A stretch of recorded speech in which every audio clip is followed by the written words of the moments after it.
Well, good evening, everyone. Welcome to Rotor Talk Live, Season 8, Episode 48, DJI Avata 360, and more coming soon. Hope everyone is doing well. Week 48, my goodness, Episode 48. Wow, we're coming down to the end of the wire here as far as December is concerned. Hope everybody's doing well and got a full house in here already. That's awesome. Let's see who we got. DD Fellows, let's see, Gator Drone, Joni Oki, RJ Redding, Art is here. Let's see who else. Drone Views Media, John Flynn, welcome, John. Gator Drone, welcome. Let's see who else. Canna 7782, Lauren is here. Welcome, Lauren. Hope you're doing well. Let's see. Okay. CT Pyre, welcome, John. Good to see you as well. Johnny, welcome, Johnny. Hope everybody's doing well. Like I said, we're coming up to the end of it, and we're going to have a very special show on the 23rd. You guys, if you've been paying attention and your head hasn't been in the sand, you know what's going to happen on the 23rd. And we're going to get together a good show for you that night. And you know what? We're keeping things positive here. And that's one thing that I want to do through this. And I got a video coming out to show you what I've done to help prepare for next year. So stay tuned for that. That'll be out in the next week or so. I think you guys will really enjoy that and see what I've done and how I've worked pretty hard at it. And it's going to be very interesting. I think you guys will really enjoy it and hope it'll give you guys some ideas as well to help prepare for things. Bill Grace, welcome. Good to see you. Thank you for stopping by. You know, it's important to do that. And I think that's really good. If you guys didn't catch Drone Nation last night, you need to go back and watch it. We had a great episode last night. Ron, Marcus, and myself, we really kind of nailed it last night. And of course, DeMarco, we all of us, we really kind of just really hit it well. And hopefully we'll duplicate that here again tonight when Ron joins me here in just a little bit. One of the first things that I want to talk about is, and this was actually kind of funny. And I'm like, oh, okay. I said, oops, what's going on here? But it said, I said, DJI is ending support for these drones payloads next month. And it happens to be these drones are all Matrice M200, M210, M210 RTK, the Zen Muse XT, Zen Muse XT2, and Lightbridge 2. So, that's just to let you guys know. Things are going to technical support, customer inquiries, official repairs and maintenance, replacement or repair of care components, and firmware compatibility troubleshooting. Okay. Of course, the drones are still going to work. You're just not going to get firmware updates. And if you need to get them repaired, you need to find individual repairmen locally to help you with something like that. So I wanted to make sure to get that out there to let people know. Some people have bought them on their own. So I think that's kind of wise to know that. Brad, welcome. Good to see you tonight. Thank you for stopping by. Yeah, I definitely wanted to get that out. Now, just because Black Friday is quote unquote over and Cyber Monday is quote unquote over, it doesn't mean the sales have stopped. And I went out there today and some of these prices are still there. And I wanted to go ahead. First of all, action cameras are still, coming up as far as some great prices are concerned. And I wanted to go ahead and share that real quick with you guys. Now, the title is Stay Big on Action Camera Black Friday deals, but they're still out there. The GoPro Hero 13s deals are out there. The Osmo Action 5 deals are still out there. Insta360 Ace Pro 2. Now, that was as of this morning when I put the show together. So it may have changed since then, but prices are still good because they still want to get you to purchase these things. And one of the things I can tell you, you cannot go wrong with the Osmo Action 5. That is just an absolutely fantastic action camera. I love it. It's been my favorite that I've had by far from DJI. Works flawlessly. Has great battery life. Can't say enough nice things about it. In fact, I'm taking it with us when we head up to Ohio here in a couple of weeks for our Christmas vacation, so to speak, and celebrate our youngest granddaughter's birthday. So we're going to have a lot of fun with that. And I'm going to hopefully vlog some things. And who knows? They might make an appearance on Build a Drone Reviewer. You never know. So, but no, that's those are some great cameras. All of them are great cameras and great deals. So you definitely still want to go check those out. Now, I kept a links in the description from what was on sale, because some of these things may still be on sale as far as drones are concerned. So you definitely want to check on these things, and it changes from day to day. And there was another article up here, and drones to buy as gifts this holiday season. And there are some on there that I do recommend.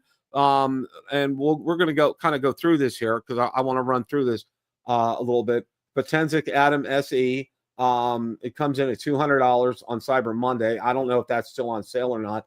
And of course, the original Neo was on sale for a while. It may still be. I'm not sure on that.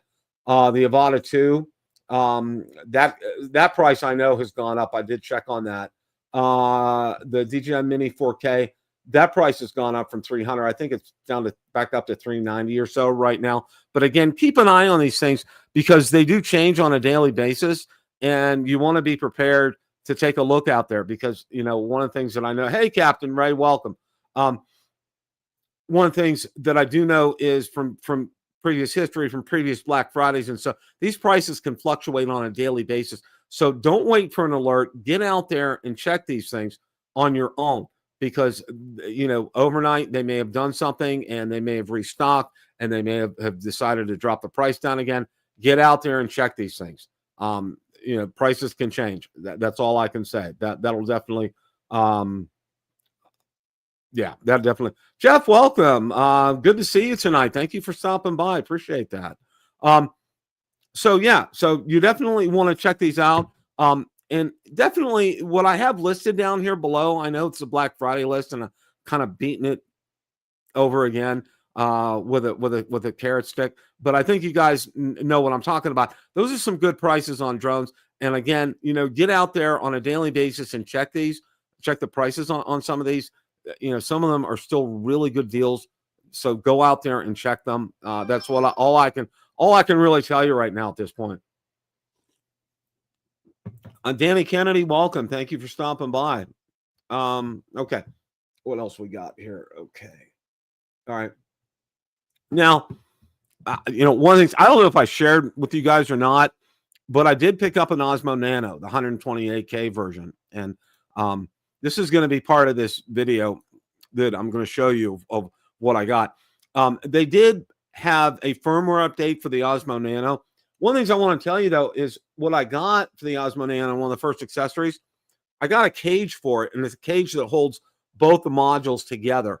And I really like it. It has a button on the top for the shutter and to start recording, and it has access to all the ports on it, and it's really good. I'm really excited about it. I haven't opened it up yet. Of course, I'm going to do an unboxing and first use video on it so you guys can go ahead and see it. But I'm excited to use that. I'm going to be using that a lot for B-roll, and I'm going to be doing like a second B-roll when I do my drone flights, so we can have some different views and some things. But this firmware update, just to let you know,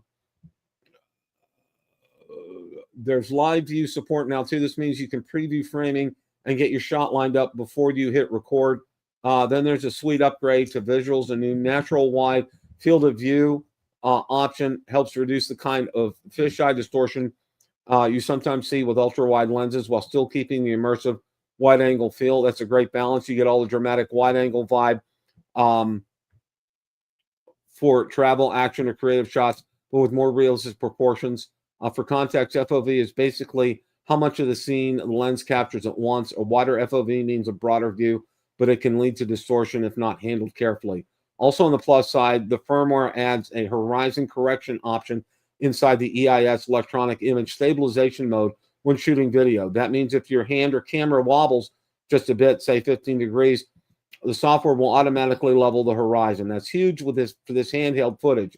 EIS, by the way, is tech that smooths out shaky videos via smart digital stabilization rather than heavy mechanical rig right here. Okay. If you haven't been on the fence about picking one up, now's a great time. And there are several on sale. I did see that there's a good price on Amazon on those right now, so you definitely want to check that out.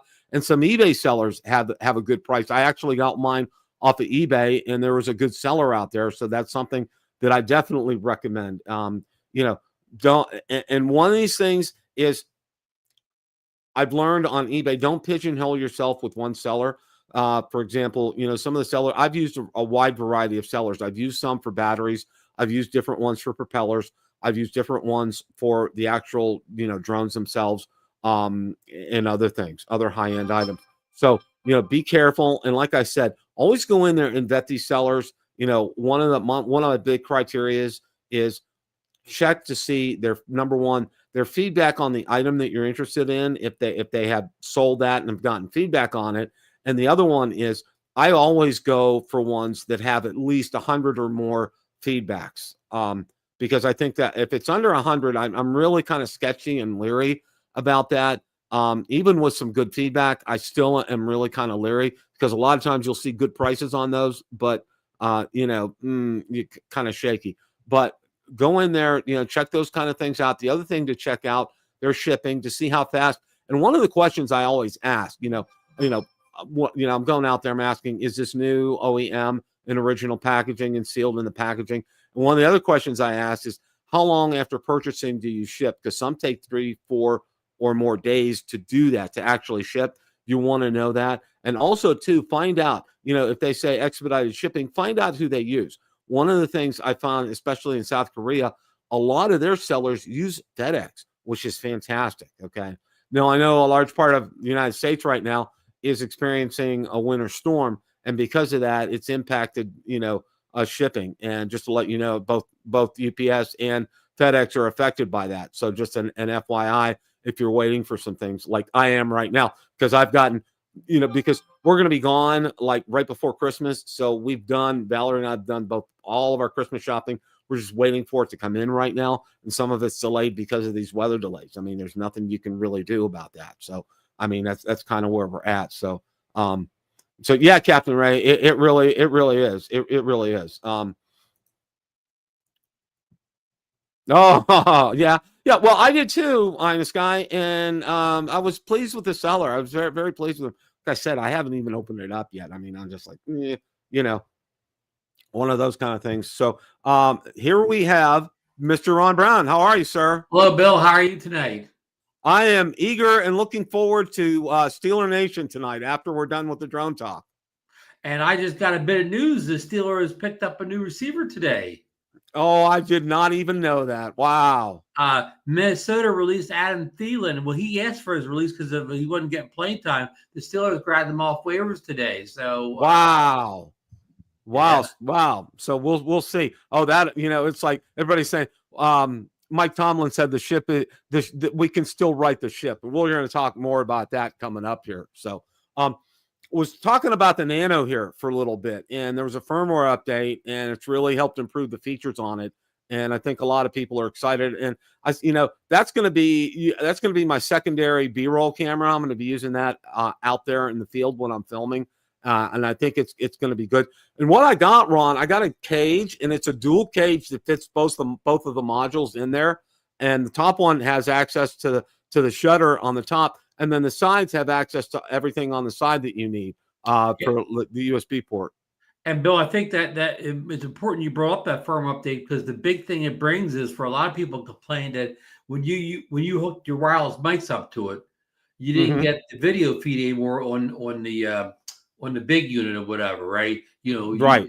But now you can have mics or mobile mics hooked up to it and still see that video feed. The only thing it still has to do is, once you actually start recording, the video feed goes away on the base module still, right? Which is still would complain, but at least you can frame the shot up ahead of time now, and with the mics connected. So I thought that was a big thing, and a lot of people said that, it helps with overheating issues. One of the things, it's a solid update, and I kind of wasn't interested in the camera at first, but the more I look at it, hear about it, whatever, the more I'm becoming interested in maybe getting one too, Bill.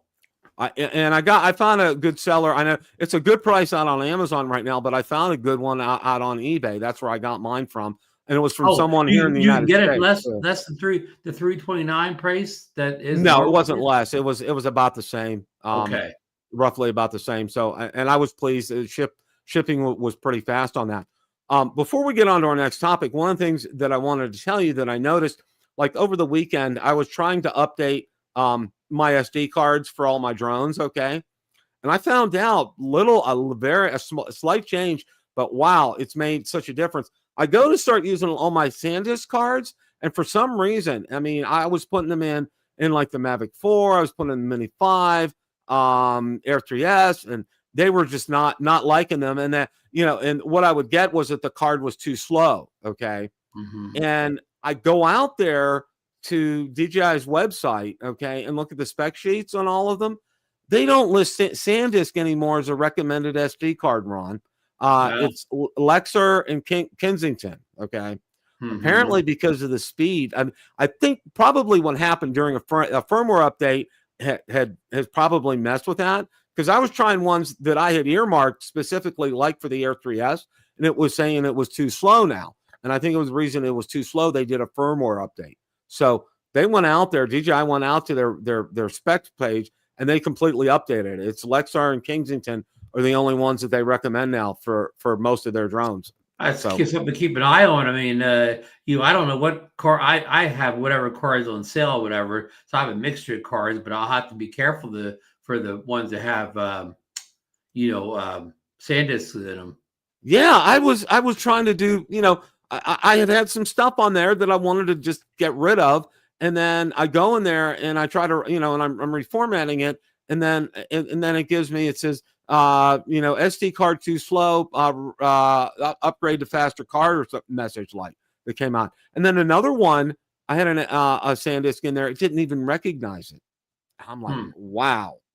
So I just as an FYI, I wanted to let everybody know that. So, if you've been using SanDisk cards and for some reason they're not working, I think DJI did a firmware update. Yeah, one of their firmware updates along the way. You can repurpose to your older devices, or another way to repurpose them, Bill. Put them in your smart controller. The smart controllers don't seem to care about the speed of the card. No, they don't. They don't. And that's that. And that I think Ron hit it pretty good right there. So in other words, don't trash these cards by any stretch of the imagination. You can use it in your RC2.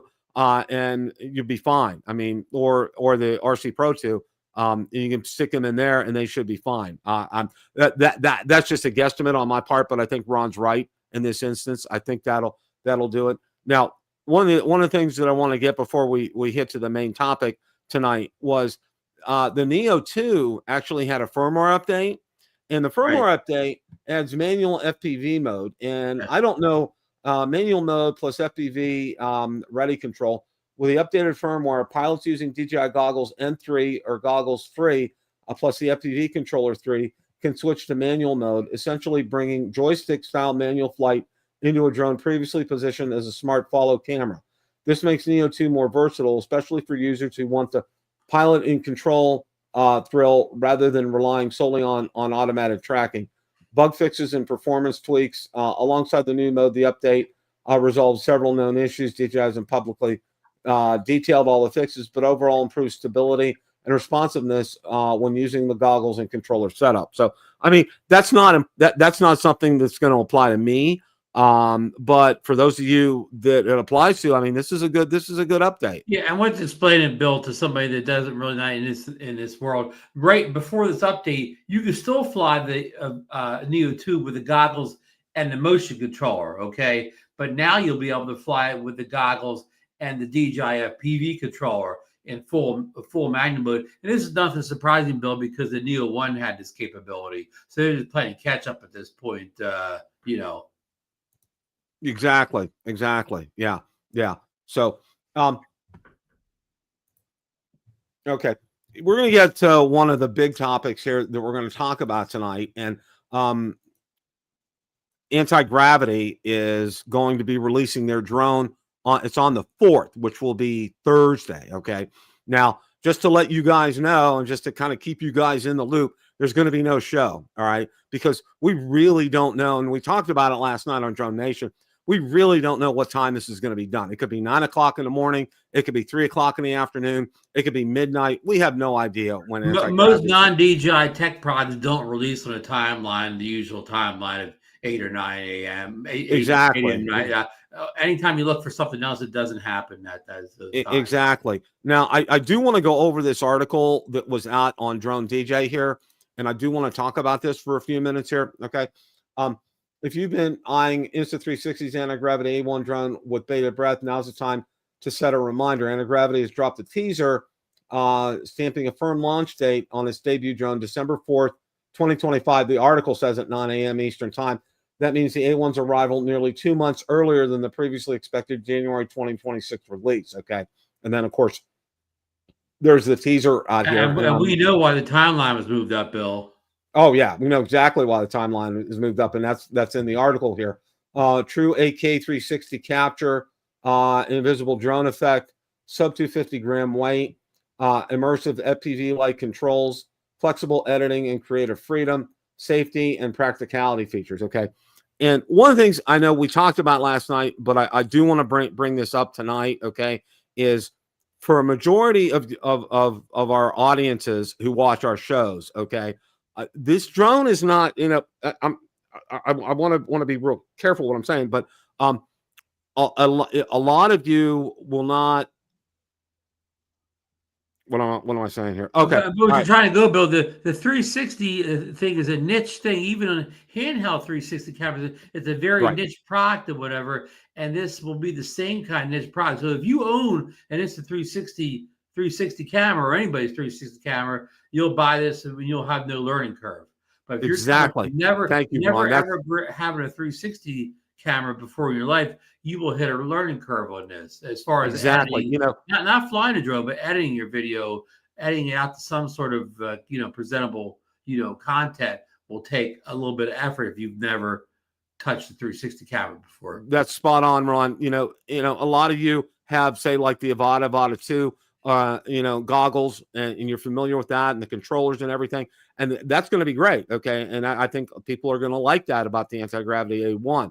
For me, that's not going to work. And I know, Marcus shares the same thing. And I think, a lot of you out there are like that. But I think the big Achilles heel right here is that it is, that learning curve it's a process just to get the footage off it. I mean, it's not like you download your footage off of your drone right now and slap it into Final Cut Pro or DaVinci Resolve or whatever. You have to round trip it through Insta360 software before it makes it to Resolve and Final Cut. Yep. And that's Ron's exactly right there. And I think a lot of people are going to go into this, with eyes wide open and thinking, oh, 360, but they don't know, they may be familiar with drones, but not with 360. And I think they're going to get caught behind the 8 ball on this. I mean, it's a great concept.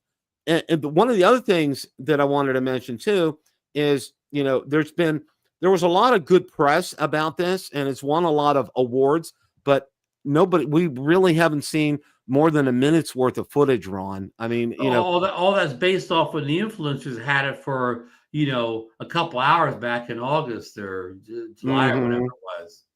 Exactly. And, they really didn't have time because the software wasn't fully baked. And that's understandable. But I think Antigravity, all the video is 1080p back then and everything. Yeah, it wasn't even in 4K. So, and it was very short. It wasn't very elongated. You didn't see, at least 6, 7, 8, 9 minutes worth of video that wasn't out there. So, and I think one of the other things as well is going to be the price point on this. Now, I know I looked on Best Buy, and it shows for $19.99 out there on Best Buy. And we really have no basis, Ron. I mean, unless Antigravity provides us what we do a little bit. Some Australian website leaked their prices a couple of days ago by accident. You know how that always happens, and it translates to more like $1,000 in the Australian, whatever their money is. It translates to about $1,000 US, and that was the rumor for a long time. This probably would cost $999 its base kit. So I don't know what the heck Best Buy is doing, whether that's a tariff price or that's just what we call like a retainer price or whatever. If the rest of the world is selling that thing for $999 and Best Buy is carrying it for $19.99, it's going to be the worst selling drone of all time over there. Yeah, it's going to be anyways. Bill, who do you know is going to pay $19.99 for a sub 250 gram drone? There's not a lot of people. No matter what kind of video it has. It's a hard sell. Okay. When you looked at how the Mini 5 Pro was priced out, all right, and comparably speaking, a drone that I'll say everybody could fly and easy to edit the footage, all right, and you're talking 1,200, 1,300, maybe more because of tariffs and things, and purchasing it overseas, and I think a lot of people swallowed it because they knew how good the Mini 4 Pro was, and they're willing to take that chance. But this is an unknown drone, okay? As much as we've seen it and seen some footage on it, and Antigravity's talked about it, we really haven't had hands-on experience with the Antigravity A1. So, and remember too, and I think and Bill, I'll get you off just a second. We know Insta360 is providing the video technology, whatever. So I have no doubt the video is going to be good, up to par, as good as any 360 video. But we don't know anything about the anti-gravity side of it. I mean, how good of a transmission signal is going to have? And now I say that because every time we fly a non-DJI drone, what are we disappointed in? Signal strength, right, Bill? Signal strength, yeah. Yeah. So what about signal strength? What about all the little things like that DJI does so well? Signal strength, how does it fly? Does it fly good? Battery life, all that little stuff. We have no idea, because when the reviewers had it back in, influencers had it back in the summer, they only flew it right in front of themselves. They weren't around the late range test. They just flew it right near them, whatever. So all that little stuff, the DJI drones do better than almost anybody else. Will this even be in this? Will this be able to measure up or be in the same ballpark? I don't expect it to exceed DJI, but at least it's got to be somewhat on the same level, right, Bill? I agree, Ron. I agree. I think, while we know Insta360 is a proven commodity and has been out there for a while. Camera technology, yes. Yeah. The Antigravity A1, as far as the drone technology, we don't know. I mean, it looks good. I mean, we've seen how it looks, but we really don't know a lot about it. We didn't talk about last night how it even has those legs that come down, almost like a Inspire type thing, where it has landing legs that come down. So landing gear, yep. And not have the 360 cameras touch the ground, because you've seen enough videos on the replaceable lenses. Hopefully this has it, where if you scratch that 360 lens up, because of the way it does things, that's going to ruin it. You're going to see that thing in all of your shots. You cannot have these lenses scratched up by hitting the ground, and rock fly up or anything. They're probably going to have, my guess is they'll probably have some kind of care or maintenance package that they sell with it, and they'll make a bundle off of that. I think we're going to see that. But the whole reason, and I think we started earlier on this subject, is the whole reason that they've accelerated their timeline, because it was going to be in January, is that DJI's Avata 360 is coming out. And I want to go ahead and spend some time talking about the Avata 360 right now, because, this is chasing anti-gravity, and whereas, it's really Antigravity A1 is a really an unknown commodity. The Avata is not an unknown commodity. Yeah, okay? And I saw something in the chat asked to have a date for the Avata 360. And I've been reading the last 24 hours. A lot of people have been saying December 18th. Okay. Wow. Okay. Oh, that's unconfirmed. That's just leaks and rumors, but people have been saying the 18th. Well, we're going to go out and take a look at this here. And the first thing is, of course, and this is one thing, and I think it's important. I know the article has been out for a couple of days, but I wanted to go ahead and make sure everybody knows this has been approved by the FCC. It's the DJI Avata 360. Yeah. Okay. And they show two models that have been approved for there. And they talk about that. And that two models could be as simple as one's a firmware combo and one's not, right? Exactly here. Okay. Rotation cam Avata 360. There's a picture of that here, which is interesting. Now creators won't need to choose between 360 camera and an FPV drone anymore. Avata 360 is both. Shoot an FPV dive, then spin the camera around in post to reframe the entire world. Fly through a tight gap, then reveal the pilot behind you. Capture an FPV chase scene, then turn the footage into VR-ready experience. This is exactly the kind of tool content creators love. Small, extreme, flexible, and capable of producing footage that feels impossible, okay? DJI Avata has been a gateway drug into FPV for thousands of pilots. Original Avata simplified FPV, Avata 2, allowed beginners to perform jaw-dropping flips, rolls, and 180 drifts. without extensive training is currently enjoying fantastic Black Friday savings. Okay, the Avata 360 is a different beast, and the FCC approval is only because it means DJI is ready to go. 2 models got certified, hinting at multiple bundles or battery options. And for U.S. pilots, this could be one of the last DJI drone approvals before upcoming regulatory turbulence. Okay, now there's a second article here that I want to go ahead and talk about. And let's bring that up here. Okay, do I have that? Okay, no, I don't have. Okay, all right. Let me go ahead here.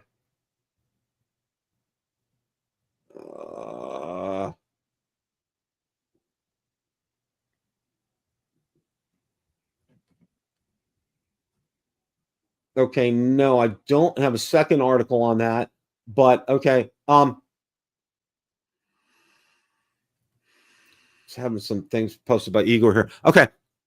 The other thing on the 360 is, as Ron said, December 18th is a possible release date for this. And one of these things that I'm going to say, and we kind of talked about a little bit about it last night, is expect unannounced releases from DJI, meaning, there might be something coming that day. You might get a teaser or an email coming out that day, or see something about it, and it comes out that same day. I'm going to, first of all, the Pocket 4 is going to be one of them, because that is, everybody knows that's imminent. I mean, that's ready to go. It's going to be out here, and it's coming out because they want to get, DJI is trying to get stuff in before December 23rd. And obviously the Avata 360 as well too. Now, one of the things that we talked about last night, and I think this is important, and I think a lot of people need to understand this as well too, is that there may be an option to, it's been rumored, to fly it with the RC2, which would eliminate goggles. And for somebody like me, that would be like, I'm all in on something like that. I mean, that is something that will speak to me. And I know Marcus is the same way too, because, we're the kind of people, we just don't do goggles. That doesn't work for us. As our spatial awareness and things, that doesn't work. So this is a drone that's really going to have a really broad mass appeal, Ron. DJI always, and I really like this, what Marcus has always said. DJI always finds something we didn't know we need until they come out with it, and then we need it. Okay. And this, I think Marcus is spot on with something like that on this, because, we're coming out with an Insta360, or it can be a regular FPV drone, and more than likely be able to be controlled by the RC2. I mean, this is going to hit control with the RC2. You could probably still shoot the 360 video.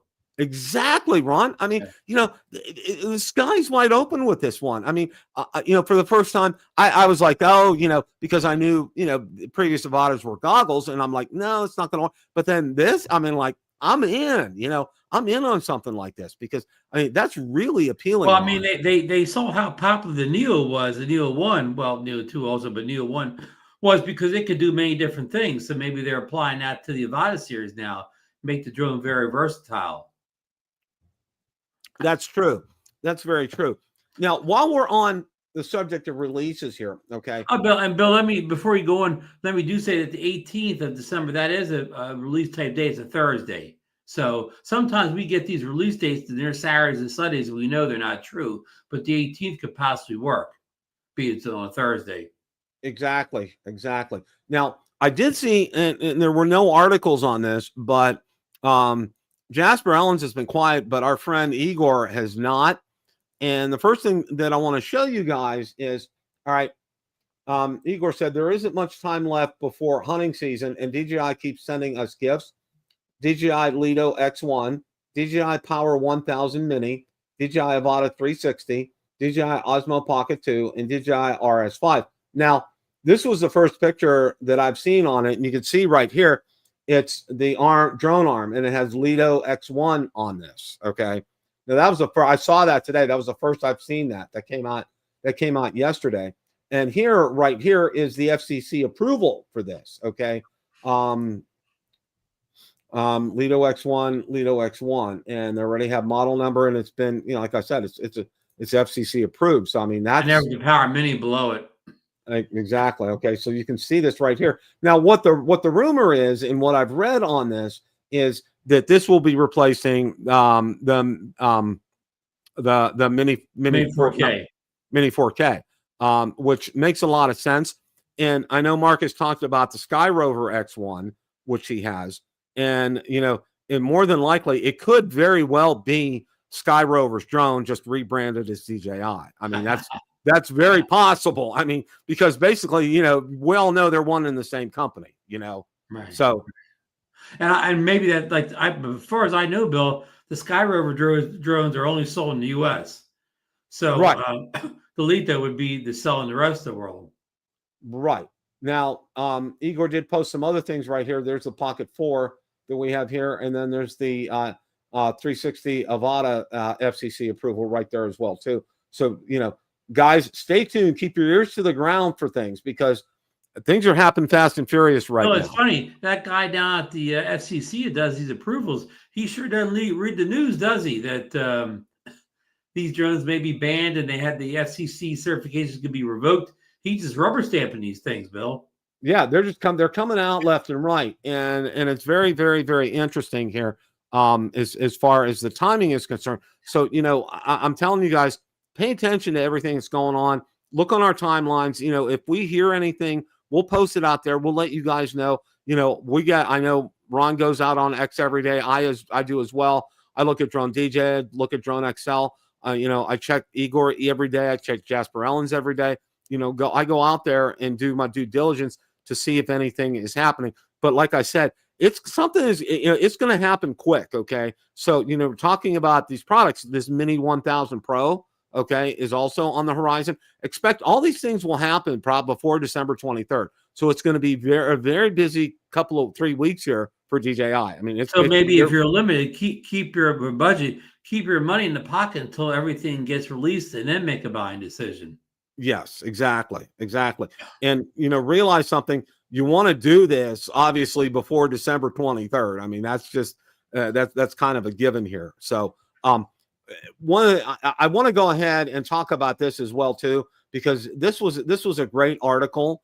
And DJI Ban Fact-Check, industry veteran debunks viral myths ahead of December 23rd deadline. And, of course, that was Vic Moss. And it was a great article on Drone XL. And I do want to go ahead and share this, I think it's worthy of our time to go ahead out there and talk about this. Now, one of the things that I want to do, even before I share this article right now, is they had another article out there from Russ from 51 Drones. Now, I really like Russ. I respect him a lot, but he's basically saying he's given up. Okay, the ship is sinking. And that's it. And he still talked about some drones to get if you're still interested in things like that. But I'm not approaching it from that kind of standpoint, Ron. Okay. I'm approaching it from the standpoint, like, what? I'm getting all that I can and getting everything lined up that I can in preparation for this long winter, however long this winter is going to be without DJI. So in terms of batteries, propellers, other things, I'm even backup drones, which I'll talk about in a coming up video as well, too. I'm getting fully prepared. Okay. And I have a plan in place to keep the batteries fresh. I'm going to be every day going out for maybe a 5 to 10 minute flight every day, but it's getting these batteries exercised and getting them up. No, you're filling up the war chest, as the politicians would say, huh? Yes, absolutely here. Now, this is, like I said, this is a great article. And also, not that, not get too down on drones, because we saw there's a senator in, where is it? Arkansas. Back. Exactly. They're kind of pushing back a little bit because some of the agricultural states realize, there's no competition for an agricultural drone other than DJI. That's it. Okay. As far as I know, and from everything that I've read, and I talked about this last night on Drone Nation, and please go back and watch that, because, one of the things that I do know is that these agricultural drones, I think they're called the Agris, they have precise spraying. They eliminate crop dusters completely. They tell you even the kind of yield you can expect from your crop. I mean, it's incredible the amount of information that these drones get. But I just wish these politicians would have woke up about a year ago rather than at the last minute here. Yeah, and rubber, instead of rubber stamping it a year ago, read through this and basically say, not reading anything. Yeah, just sign off, and now they actually read the bills and they think, oh, wait a minute, this isn't good for my constituents. But I wish they'd start reading their bills a year ago. Exactly. Now, the first thing that Vic Moss says right here, and I kind of want to get this out, because I think this is important for everybody. Your DJI drone won't stop flying on December 23rd. That's the core message on the DJI ban from Vic Moss, president of Drone Service Providers Alliance, a new fact-check video aimed at combating the fear and misinformation spreading through the drone community. And I want to stop right here, Ron, because I'll say this, okay? For the drone reviewers that I know of and that I follow and everything, okay, they have pretty much been spot on with what they've been telling everybody, our audiences, our viewers, okay, in terms of what this is, like Vic said. And we have said from day one, that since we knew this, December 23rd, your drones are still going to fly, okay? They're not going to, if you're up there flying on December 23rd, they're not going to crash and burn, okay? So, I think that's really important. Yeah, I mean, Vic was addressing the thing. Everywhere you go, people talk about the drones getting bricked. And Vic pushed back on that bricking that, DJI has never mentioned bricking drones or whatever. As far as I know, has any drone ever been bricked or whatever? I mean, just, again, people just talk about this bricking with nothing behind it. Okay, and what Vic says here, obviously I can't play the clips, but don't use the word ban anymore, Moss says in the video. The more accurate word is restriction. There is no ban, okay? And wow, I mean, Vic was spot on in this. This was, in the talk section 17 on the fiscal year NADA says December 23rd as a deadline for federal security and audit of DJI and Autel. Agencies authorized to conduct this audit include Department of Homeland Security, Department of Defense, Office of Director of National Intelligence, NSA, and FBI. None of these agencies completes the audit by the deadline. DJI and Autel will automatically be added to the FCC's covered list. Here's what that means in practice, okay? And then he says, what happens? New drone models requiring FCC licenses cannot be imported. What does not happen? Your current drone stops working. What happens? Future products blocked from U.S. market. What does not happen? DJI remotely disables your equipment. What happens? New FCC authorizations denied, okay? What does not happen? Existing drones become illegal to fly, okay? Any future models that require a new FCC license will not be granted that license, Moss explains. It will be illegal to import. It'll be illegal to import them. That's important. That's important. Import, okay? The restriction applies to any communications or video surveillance equipment from DJI Autel, their subsidiaries, affiliates, partners, joint ventures, or companies with technology sharing agreements here, okay? The FCC's new powers. This does not affect DJI Autel, anybody right now, because they are not on the FCC covered list, he states. December 23rd, they may be, but that's currently right now not an issue, okay? Even if DJI lands on the covered list, any retroactive revocation would be targeted and specific, not a blanket action affecting every consumer drone, all right? Debunking the DJI ban myths. First of all, fact, lie. That's a lie, 100% lie. The FCC revokes licenses. It will not let your drone take off. It will not forbid your drone from taking off. Why would a company like DJI do something like that to their customer base? Then any other country would fear the same thing. It's going to hurt their sales worldwide, all right? Why the FCC probably won't go nuclear.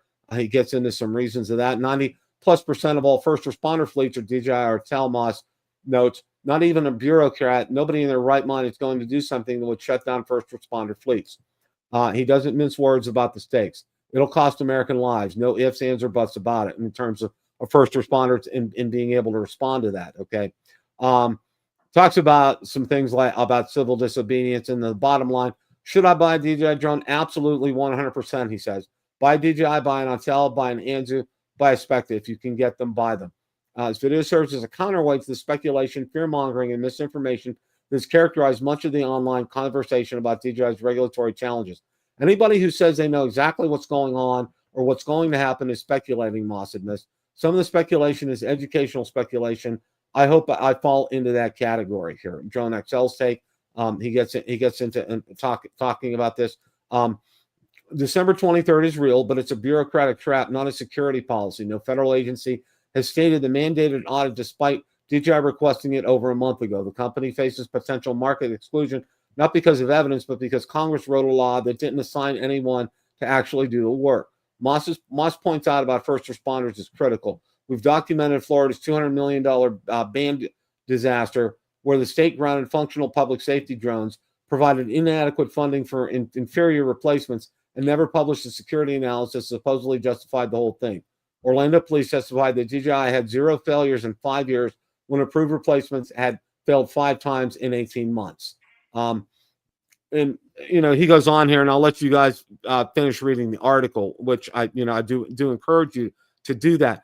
But one of the things that I wanted to emphasize right here, all right, is Vic does not have a negative tone to this, Ron, because I've seen some drone reviewers out there have negative tones and negative connotations, and I know a lot of you feel kind of are kind of sour on this, and woe is me kind of things, and I get it and I understand, okay, but what I also understand is this, okay. I'm preparing, as I've said before, and I'm going to keep saying this: prepare for the worst, hope for the best, and that's what we're doing here. We had, and I'll bring a really good example here. Okay, November 30th, the 2025 hurricane season ended officially. Okay, this was the first time in 10 years, Ron, there was not a major hurricane near the state of Florida or in the Gulf of Mexico. Okay, none. Wow. 0. Okay. Wow. And that's rare. That's very rare that happens. Okay. So we dodged a bullet, and we're very thankful for that down here in the state of Florida. All right. One of the other things is, realize too, and I know a lot of people who poo-pooed me about this. Okay. And Vic said that in the article here. Nobody knows what's going to transpire December 23rd. There could be things going on behind the scenes that we don't know about. All right. For example, that somebody is doing the audit and DJI will pass the audit. Okay, that could happen. Or some senators could go in and rewrite the legislation or get something passed and stop this from happening, realizing, the DJI drones are vital to first responders here in the United States. The president may not sign the bill. Exactly. The president may also not sign the bill as well. And that gets kicked back to Congress, and they'd have to redo this, which I don't think that they would have the stomach for. All right. And I think the other thing too is if you realize this as well, is, a lot of people have come at me and said, and they brought up, it's a great point, is no other country on this earth has banned DJI drones. Nobody. All right. We're the only one that has gone this far. All right. And it's without reason. And we know all the stuff about, potential drone companies starting up and Skydio and all that stuff, and a startup that's supposedly funded by Trump's son and all that. And I get it. And I hear you. And I know all that. Okay. Some of it's speculation, some of it's true. I'm not going to get into that tonight. But what I want to get into is do a timeline on any of that stuff anyways, even if it does happen. Exactly. Okay. The other thing is, these senators from these agricultural states are really kind of pushing this right now. And you have to understand, okay, we're talking like Arkansas, Iowa, Nebraska, the whole Midwest. I mean, the Farm Belt, Ohio as well too. They're very dependent upon agricultural drones out there. All right. So things can be done, things can happen. And these drones are more efficient than those old biplanes, those old crop duster planes. Exactly, Ron. They can target these fields precisely. They know what the yield is that they can expect from these fields. They're not overspraying these fields. I mean, they have really made this incredible and incredibly better. Okay, and I think we could get a miracle. We could get something at the 11th hour and 59th minute. Okay.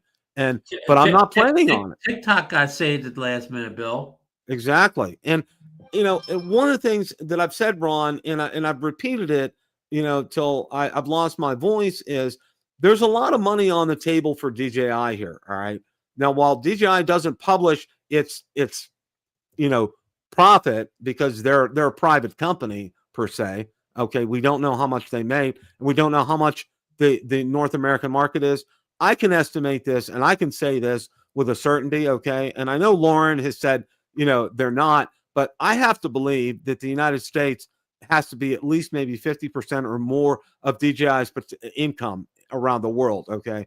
because of how popular the drones are here in the United States. And also, too, this has given rise to a lot of these sellers out on eBay, these mom and pop places that have popped open in Japan and South Korea, where they're making a lot of money, selling them at a little bit of a profit. They're not doing a horrendous price. Bill, the economy's booming in South Korea right now. It really is. It really is. So, all in all, Ron, let's look at it for what it is. Okay. And let's prepare for the worst and hope for the best. I mean, that's the best thing. Yeah. I mean, basically what you boil down to, Bill, if the 23rd comes and the worst happens or whatever, if you already have a bunch of drones, it's really not going to affect you at all, whatever. But if you're somebody that hasn't gotten into drones, if you just discover that you want to fly DJI drones next year, that where the problem could lie. But people like us that have a bunch of drones on the shelf, our DJI drones are not going to get bricked, and they're not going to just not stop working in the next 6 months or whatever. Exactly. Exactly. We could probably ride this whole thing out. This whole whatever. I won't use the B word anymore, but this whole whatever he called it out, until either DJI works their way back in somehow or the American drones come in and replace them. Whatever the scenario is, we could probably ride this whole thing out. But the poor guy that hasn't figured out he wants to be the drones yet, next year he could have a tough time, especially if you can't get him from South Korea. Somehow the U.S. figures out how to stop those eBay packages. Yeah. So which I don't know how they're going to do. I don't know how to. Yeah, exactly. I don't know. Check every eBay package ever enters the U.S. Customs. They'll have to hire millions more employees. Probably. That's the way it is. So we're going to wrap up drone talk here, and folks, it's time for Steeler Nation. Okay, I have been just itching here. All right, since Sunday's game to talk about this. Well, now, Bill, it was started off pretty good at halftime. The Steelers had a 7-3 lead. Mm-hmm.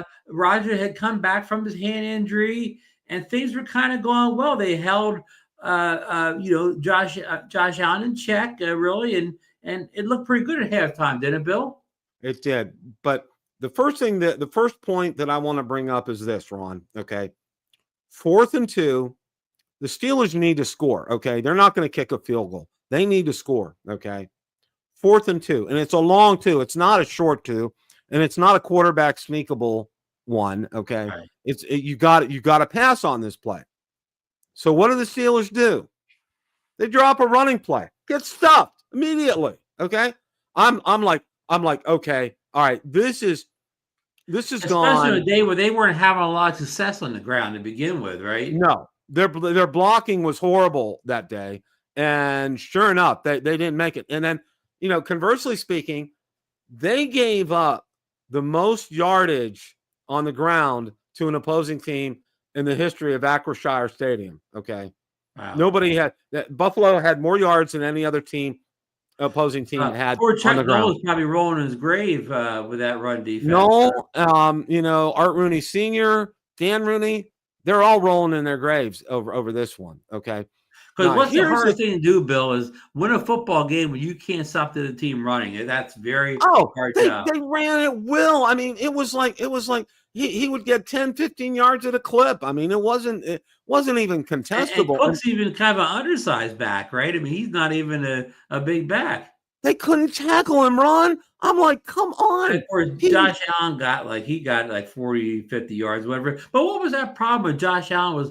He was mouthing off with Hayward. What was going on? I think he was trash talking to Cam Hayward, and Cam Hayward didn't like it. And Cam Hayward got called for unsportsmanlike conduct on one of them. And Allen just kept yipping at him. I mean, it was. Yeah, well, I would tell Cam Hayward, if you don't like anything that was going on outfield there, why don't you stop it? Yeah, exactly. I mean, actually, but not when the whistle's blown. Don't waste time mouthing off to somebody. If you don't like what they're doing out there, you're out in the field. You go stop it, right? Yeah. I mean, one of the things that I have to say is, all right. I always watch his post-game press conferences, and it was almost like a funeral, listening to somebody at a funeral, Ron. Okay. But he his seemed pretty tone. chipper at the halftime when the sideline reporter got him. Oh, he was okay.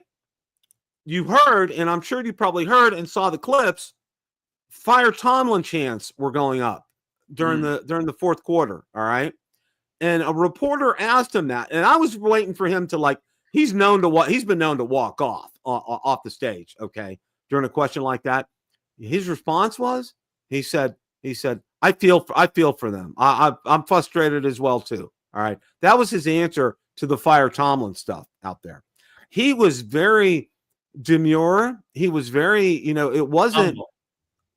It was very humbling listening to him.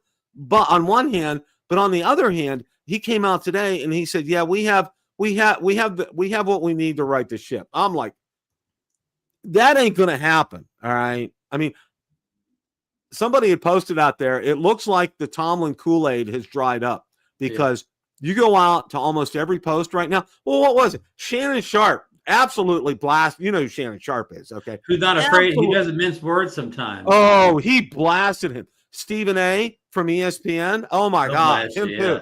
Yeah. Boom. I mean, all these guys. Colin Cowherd. Oh, my gosh. And just like he had the pieces or whatever, picking up 35-year-old Adam Thielen, who's going to retire at the end of the season. That's your cure at the wide receiver position. Well, yeah. And I'm sorry. Okay. I'm going to say this. Aaron Rodgers is a Hall of Fame quarterback. There's no question in my mind. Okay. And he deserves it. Well, the big question is, Bill, should Aaron Rodgers start that game Sunday? No. And that's one thing that I told everybody. Okay. He never took a snap from under center because of his hand. Okay. And when he got sacked and fumbled the ball and Buffalo ran that in for the touchdown, he landed right on that wrist. Okay. I watched that replay, and he winced in pain. And everybody saw, he got some lacerations on his nose. That wasn't the big deal. The big deal was the way he landed on that. All right. And I'm like, he turned 42 the other day, yesterday. Yeah. Okay. 42. All right. Here we are. We're now how many years post Ben Roethlisberger? Okay. We've gone through, Mason Rudolph. We've gone through the guy from Seattle, Kenny Pickett. We've gone through Russell Wilson. We've gone through Justin Fields. Okay, Duck Hodges. Throw him in there too because he was in the mix. They didn't do anything. It's like now I heard rumors, and people have said this that Roethlisberger told Rooney, "Don't go out after another quarterback till after I retire because I don't want to be competing with anybody." All right. Just keep somebody on the roster, in case I get hurt to mop up, kind of thing. That's what I heard. I don't know if that's true or not, but be that as it may. All right, Ron, they are crash diving and it's out of control, and they're playing the Ravens in Baltimore next weekend. Okay, but all this being said, though, they're tied with the Ravens for first place. If they win that game, they'll be in first place. Oh yeah, they'll be in first place. I don't have any doubt. They haven't exactly been playing well lately, too. So I mean, their fans are probably saying the same thing the Steeler fans are. They're not feeling good about that team. Well, Lamar's playing better. I will say that he's back from his injury. Baltimore's defense is really dicey right now. I mean, that's the big thing. But then again, maybe they're playing better, but it's not like they're throwing up a bunch of points or whatever in the scoreboard. The real problem is the Steelers' offense, okay? It's like, Ron, everybody in the NFL knew they needed a second wide receiver, okay? A wide receiver too. Everybody. What did they do at the trade deadline? What did they do at the trade line? Nothing, okay? Con is just people wanted to. There were people available. Somebody pointed out, Jacksonville's doing real good. They're like 8-4 now. Well, they needed another receiver at the trade deadline. Their general manager traded for the guy from the Raiders who used to be in the Patriots, and he's come on and he's been a godsend for Jacksonville. He caught a whole bunch of balls in that last week victory. He could have been had that day or whatever. And this guy's not a superstar, but he's a reliable possession receiver. He catches a lot. He gets out there, gets open, and catches a lot of footballs. He may not run for 1,000,000 yards afterwards, but he can set down, in the zone and get your first down. And that's the Steelers need. They need somebody who can move the chains once in a while, right? The hallmark of these great general managers, Ron, is they can go out there and get pieces that will fit their team and make them work and make them better. Okay. Well, everybody wanted to crown him, a general manager of the year when he got Minica Fitzpatrick. Okay. And Minica first season he was good. Okay. After that, he took a nosedive with the Steelers. Okay. And had a poor attitude. And here's the other thing. All right.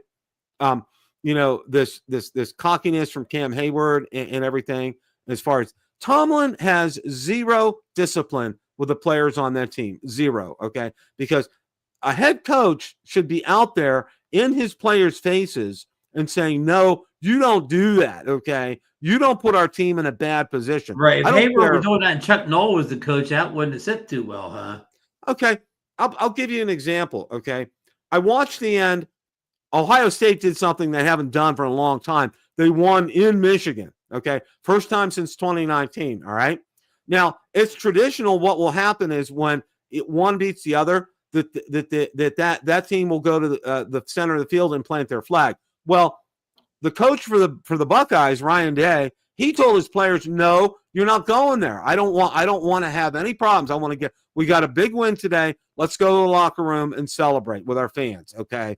And that's what they did. They didn't do that. Okay. Those guys, he had instilled discipline in them to do that. Okay. Tomlin has no idea what discipline is. None. Zero. Okay.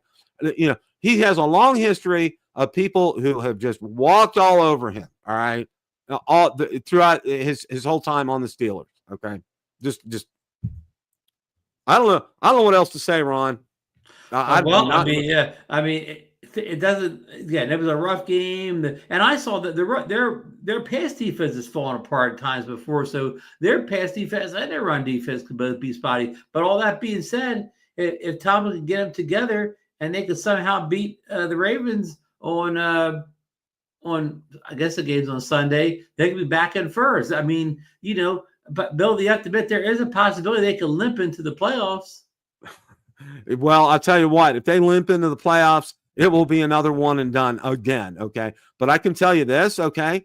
They don't have an easy schedule, Ron. They have to play Baltimore twice, okay? They still have to play Cleveland again, and I think they play Detroit, if I'm not mistaken. Well, I mean, of course, Cleveland has one of the better defenses, but they're still losing ball games, and they've lost a bunch of games in a row now. So I mean, they're not playing any team that's on the upswing. Every team they're playing has gone through a rough patch. Yeah. Well, Buffalo have gone through a rough patch too. Yeah. Buffalo did nothing like playing Pittsburgh to get out of that rough patch, huh? Yeah. Well, what was amazing, I don't know if you watched the game or not. Luckily, we got the Eagles. All the NFC East teams weren't playing Sunday afternoon, so that was our big game of the day. We saw the Steelers. Yeah, I got it here. I watched 90% of the game. I got it here in Tampa too, because the Buccaneers weren't playing at that time, so it was on here. And you know what? Over half that stadium was filled with Bills fans, and you know why? Steeler fans sold their tickets to them. All right. Now Buffalo's only about a 4-hour drive from Pittsburgh, so it's not that bad as far as going back and forth. But can you imagine in the old days, the diehard Steeler fans that wouldn't have happened in the old days, right? That they would. Oh no, they pack it. They'd pack it out, and if you were an opposing fan, good luck in getting out of there. With your arms and legs intact. I mean, it was opposing fans just didn't go in there back in the day. All right, now. And then a reason a lot of these people are selling them is because they're really dissatisfied with the Steelers, okay, and the way the Steelers are playing right now. Kind of like the way the protest, yeah. Yes, it's like, and I said this, and it would never get steam. I said this about the Pirates. I said if you want to get the owner's attention, boycott a game entirely. I mean, nobody go to a game. All right, that would, and I kind of said the same thing for the Steelers, but people would go. I mean, there's nothing really stopping people from doing something like that, but that would really send a message. The big thing is, so you think if Tomlin would go, that would they could go into rebuild mode where they could maybe develop a young quarterback rather than keep bringing in retreads. Exactly. That's what they need to do. People that used to be good, Wilson, Rodgers, they were great quarterbacks in their day, but it's not their day anymore. Khan needs to go. Okay. Tomlin needs to go. You like to get a new general manager and new head coach in there, and gut the staff. Okay, you need to get fresh blood in there completely. Okay. Well, usually when the head coach goes, almost the whole staff usually goes. Yeah, and one of the other things that one of my friends, really likes to mention here, and it's really true. Okay, Tomlin does not have a coaching tree at all. Nobody on his staff has gone on to bigger and better things with another team. Nobody. All right. Well, Austin, their defensive coordinator. You know where he came from, don't you? He said the Bengals, yeah, who don't have a history of good defense. Yeah, they fired him, and the Steelers got him. I'm like, oh. Yeah, and you forgot to mention Khan's big mastermind move of the offseason. He trades George Pickens off to the Cowboys, and I think Pickens is now taking the lead in all football in receiving yards now, and they're talking MVP for Pickens. Pickens is one of the the star players of the league now. Just not that many games removed, 11 games, whatever we're at, 12 games removed from being a Steeler. He's now one of the dominant players in the league, and he's got a quarterback that can get him the football, and he's on a quarterback. He's not double or triple covered every time he runs a route. And what's that other wide receiver? Is Love is his name? CeeDee Lamb, who's one of the better. Lamb, yeah, Lamb has really taken him under his wing and has really kind of got him square, using his energy in the right way. Okay, instead of being a bad attitude, Pickens is happy as could be there. He's hoping they re-sign him, because of course he'll want a lot of money now that he's a top player. Absolutely, and he deserves it. Okay, I mean the signs were all there with the Steelers, But you're down a receiver. If Rodgers had him and Metcalf to throw to, it could be a different offense out there, right? Oh, absolutely. But also, too, take this for as it is the offensive line is still kind of patchwork for the Steelers. They're nothing to write home about. Yeah, you're right. They don't really give Rodgers a whole lot of time, which I really kind of feel for him. Ron, I would not want to be 42 years old and be facing some of these defensive linemen. So he's not going to get the ball down too far or whatever. So he needs people getting open quickly. Yeah, I mean, getting these 40-plus-year-old quarterbacks is not a solution here. Okay, it's a Band-Aid more than anything else. So, I mean, that's I have nothing else to say on. Yeah, the Sunday it was the offense. Yeah, the offense didn't do anything, and then the defense got tired. So it was more the offense. Yeah, the offense, they cannot keep going three and out or whatever. How did they score that first touchdown in the first half? Who scored that? Oh my gosh, I'm trying to remember. And what was it? Ward? It was an intercept. It was an intercept. It was a turnover, and they had short field position. Okay. And I think Warren ran it in. Was that their only offensive TD of the day? Yep, that was it. Yeah. Second half, they couldn't get anything going. Well, of course, they hardly had the ball because Buffalo's running down the throat, eating the clock up. So they up. I mean, it was textbook. Yeah. It really was. And you saw New England destroyed the Giants on Monday Night Football. So New England and Denver are kind of definitely the top two dogs in the AFC. Who would have believed Bill, would you believe going to season if I told you the New England Patriots and the Denver Broncos would be dominating the AFC? Well, you know what? I would have said I would have been surprised about Denver, but not about New England because of Mike Vrabel. Okay. I knew him from his playing days. I followed it when I lived in Columbus. He was playing for Ohio State at the time. Mm-hmm. And then, he played for the Steelers for a while. And then I've been kind of following him along when he got a raw deal with the Titans. Okay. And he's doing things his way up in New England. Kraft has given him carte blanche up there. And he's got a great staff of coaches. And they made a ton of changes, not only draft picks, but they brought in a ton of free agents. I don't mean necessarily superstar free agents, but the kind of free agents that filled spots that they were weak at. Exactly. And there, it's been a lot of hard work there, and it's really paying off for him. But it doesn't surprise me that Sean Payton's doing well out in Denver. Oh yeah, okay. I mean, I think Denver was were they a fringe playoff team last year? They were close last year. So they were close last year. A whole other notch this year. Their defense is incredible. Their young quarterbacks is making enough plays on offense to get things done. So, but how about the NFC story? With the Eagles and Rams unexpectedly losing last weekend, the Bears have taken the top seed. The Yep. Chicago Bears, who haven't been, a very good team in a number of years, they've really turned things around quickly, Bill. Yep. They sure have. I mean, it's really been And talk good. about running games. You thought the Buffalo ran well. They ran for over 280 yards on the Eagles. They had two backs run for over 100 yards in the same game. That hadn't happened since Walter Payton was at his prime. So Yeah, that was that was a dominating report in Philadelphia, no less. Yeah, they're a force to be reckoned with this year. They really are. Their coach, once again, hiring the right coach for that team has made all the difference in the world. And that's what last they year they had trouble with the offensive line. And 1 year going out and signing free agents and draft picks, they turned a line that was a weak spot last year into a strength in this sort of time, Bill. I mean, it just shows you what can be done when you have a general manager and coach working together to make the right. Not only the right draft choices, but to bring the right free agents. They're not necessarily bringing in the highest paid superstar free agents, but they're bringing the free agents they need to fill gaps. Exactly. And a lot of times, Bill, it's not all about just a couple of big superstars. It's about getting the right players in the right position and then doing their job. Exactly, Ron. You nailed it on the head. That's exactly right. So, any closing thoughts before we wrap things up here? Well, we're just waiting, for Thursday now for the other shoe of the fall. We've been hearing about this anti-gravity drone for so long. It's a little anticlimactic here, Bill. But, I mean, the big thing is what's going on with that pricing? It's no way that drone is going to be sold worldwide for the equivalent of $2,000 or whatever. So, I agree. In fact, anybody, don't run to Best Buy and pay $2,000 for it, because I guarantee you could in short order you'll be able to buy from our South Korean resellers at what the price really should be. Exactly. And not whatever tariff pricing or whatever's going on with that pricing, whether they think they can rip people off because you can't get DJI drones anymore.